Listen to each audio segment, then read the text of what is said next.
Aaron, how's Glenn Maxwell today? Is he a chance of missing this game? He seems pretty good. He's going to have a train. He said he's been able to hold the bat no problem. It'll just be a case of how he feels in the nets when he has a hit. But at the end of the day, I think we'll probably leave that call up to him if he feels confident enough to get out there and do the job. But all in all, he's a lot better than Sean, obviously. Aaron, how's Sean Marsh emotionally, I guess, and how much has the events of yesterday taken its toll on the team emotionally? Yeah, Sean was obviously very disappointed. He's still in surgery at the moment, currently, so we just wish him a speedy recovery. He's going to stay around with the team as long as the tournament goes. And I think it hit the boys pretty hard yesterday. Obviously, it's not ideal having anyone ruled out of any opposition or any team throughout the tournament. It was just unfortunate that it hit him where it did, an inch lower, an inch higher, and he'd be fine. So it was just one of those freak things that was really unfortunate. But he's a very resilient bloke, very tough bloke. So we're all right behind him. I guess the flip side, if Maxi doesn't come up, how would Peter Handscomb go under the pressure of the World Cup to just be thrown straight in there if he played tomorrow? Yeah, if required, he'll be 100% ready to go. We saw how well he played in India and in the UAE. I think being 2-0 down against India doesn't get much harder than that as well. So I think the resilience he showed after a tough summer as well, and then to come out in them series and perform really well, get a really crucial 100 in the 370 run chase at Mohali to set up what ended up being a great ODI series, shows that he's well and truly ready to step in and play if required. And that was the reason why he was selected. He was really stiff to miss out in the first place on the World Cup squad, and every opportunity he's had recently with bat in hand in the field he's nailed. So we're very confident that if required that he'll do that job. Yeah. What are you feeding your fast bowlers? Red meat? No, it was just one of those freak things. I mean, Sean got a bouncer that sort of followed him a little bit. We always pride ourselves on competitive net sessions. We think that keeps you very sharp as a batsman in particular. And it was just one of those unfortunate things. Maxi, the one that he got, just didn't bounce quite as much as he expected. Hit him on the arm. So it was no fault of anyone really. It was guys being competitive in the nets and guys making sure that each and everyone's as prepared to play as they can be when required. I was just follow up to Julian. It's not ideal when they're knocking over your own men, but it shows that they're coming to concert pitch just at the right time, possibly. Yeah, absolutely. And they were out for a really good bowl yesterday, having a couple of days off to put where they had the chance to put their feet up and recharge their batteries after a pretty hectic schedule throughout this World Cup. There's obviously no malice or anything, and it was never ideal. But at the end of the day, these things happen in the game, and it's unfortunate. But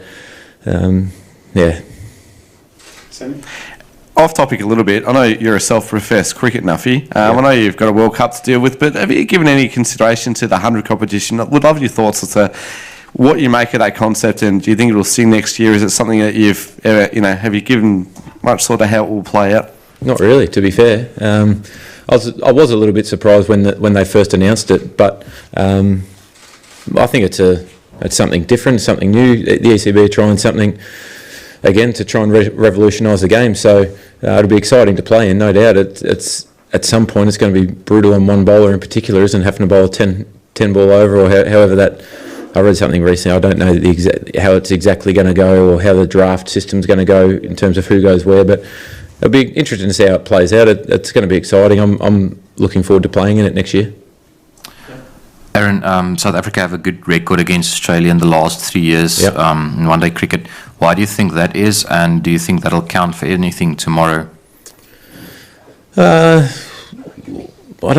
can't put my finger on why it is. I think at times we've probably had, probably haven't taken key moments in games. I think over the last couple of years at various times we've had quite inexperienced sides at various times, and South Africa have had a pretty settled lineup for majority of that 4-year period. Obviously you take AB out of there, but if you look down their list, they've got Hashim, Quinton, Faf, and then you go the other way, Kagiso Rabada, these guys, Imran. There's a lot of guys who have played a lot of cricket. So I think just in that period, I think there was some obviously 5-0 in South Africa. They beat us pretty badly in Australia 2-1, which was a really close series. And again, we just didn't take those key moments. And I think on the back of that, it's probably to do with having inexperienced guys in the side and for their part having experience that they know how to fight through really key battles in games. So whether it counts for anything tomorrow, I don't think so. Obviously, very, very different conditions to what we've played them in the past. Looks like it's going to be a good wicket, so we're very excited for the clash. Aaron, is this a time in a tournament where Australia just feels at home? I mean, obviously, was there a different feel, I guess, you were there in 2015 when you got to the finals? Was there a different feel in the group where it just switches on? Because obviously the record is quite good at this time. No, I don't think you can ever just switch on your intensity or anything like that. It's something that you have to keep drilling all the time. And I suppose comparing it to the last World Cup, again, like I just said, that we had a very experienced side during that time. So it was guys knew their role really well, and we had a really settled side. Over the last few months, we've managed to get to that period, that space as a team. But I think Australia's always prided themselves on playing really good cricket and their best cricket at the right time. It's a tough one. But in terms of that, you're always wanting to build up and peak at the right time, but you can't just switch on your intensity. It's too hard. The game's too hard. If you let an opposition into a game or you let them on top of you, good oppositions don't let you back in. So you can't afford to have that concentration lapse or start off with poor intensity in any competition. Aaron, I think at the captain's presses about 6 weeks ago, when you guys were asked who you'd take from the opposition in your side, you said Kagiso Rabada. Yeah. Just given how your bowlers have gone and how KG has gone in this tournament, would that still be your answer? And if so, why? And if not, why not? When I was asked that question, it wasn't the fact that it was one particular bowler. It was what I was trying to get to at the time was wicket-taking bowlers, guys that can break open games. When you look at that, you go, I straight away think Rabada, Bumrah, Mitchell Stark, Archer, Mark Wood, these guys that can turn a game on its head from nowhere. So that was my basis for plucking Rabada's name out. He's a world-class bowler. He's proved it time and time again in all forms that he gets the job done.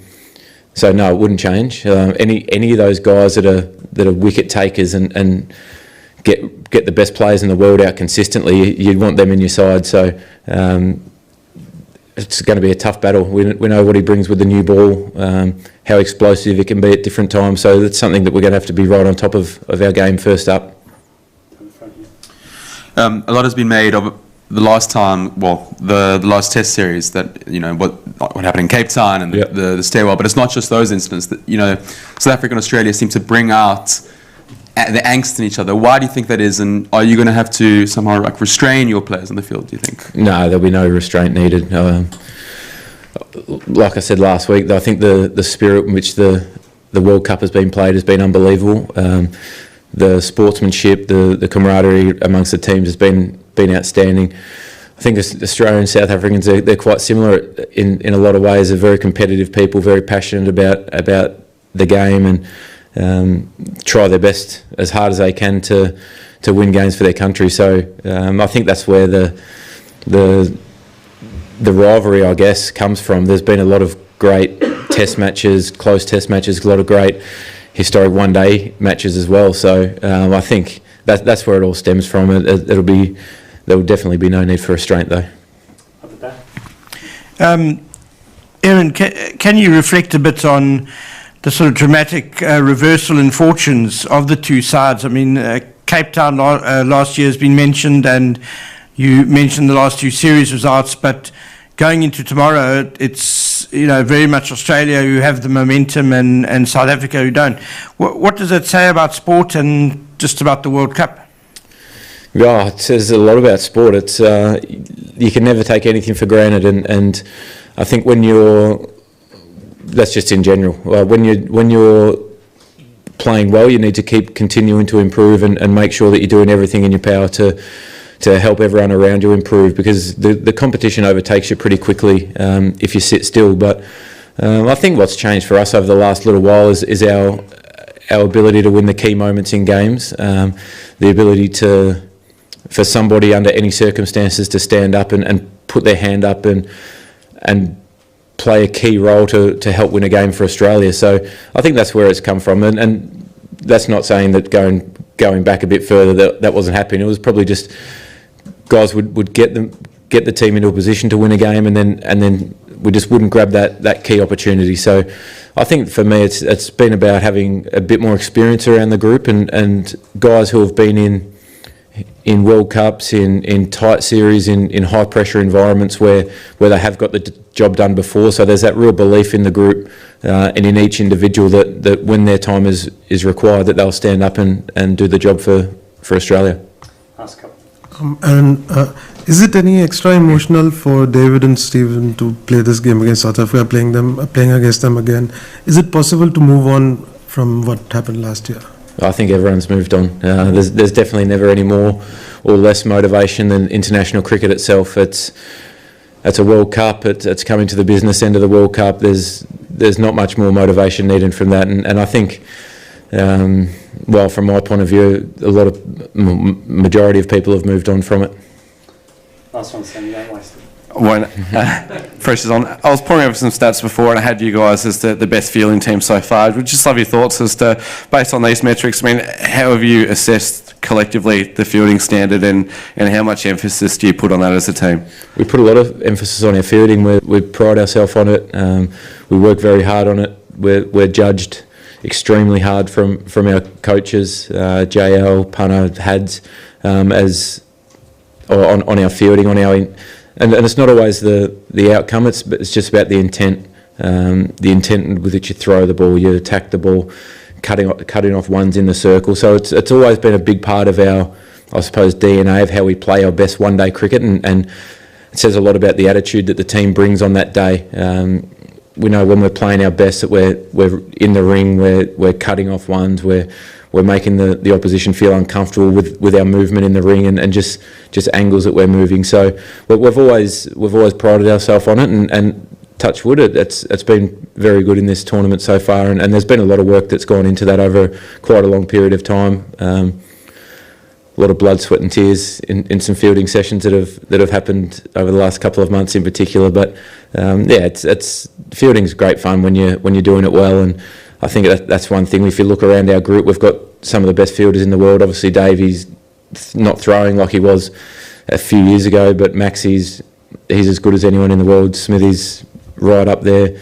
Nathan Lyon is seriously as good as anyone, and when you've got a lot of guys that can field in a lot of different positions, I think that inner circle becomes really crucial, and we're able to create a lot of energy and a lot of indecision in the ring. Thanks, guys.